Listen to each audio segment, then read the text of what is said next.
Mga anak dili mamislead dili sa mapunta diya sa mga kahilayan, sa mga bisyo, mga buhat nga dili maayo at tubangan sa Ginoo aron malikay pud sila.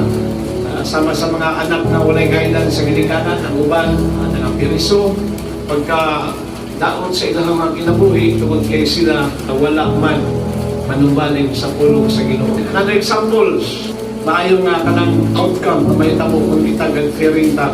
Iyahan kanunay sa pulong sa Ginoo. Munay ato ang guidance bilang mga gilikanan ngadto sa atong mga anak. Kaya ang atong purpose diya ang atong mga anak magpabiling sila ng mga buotan.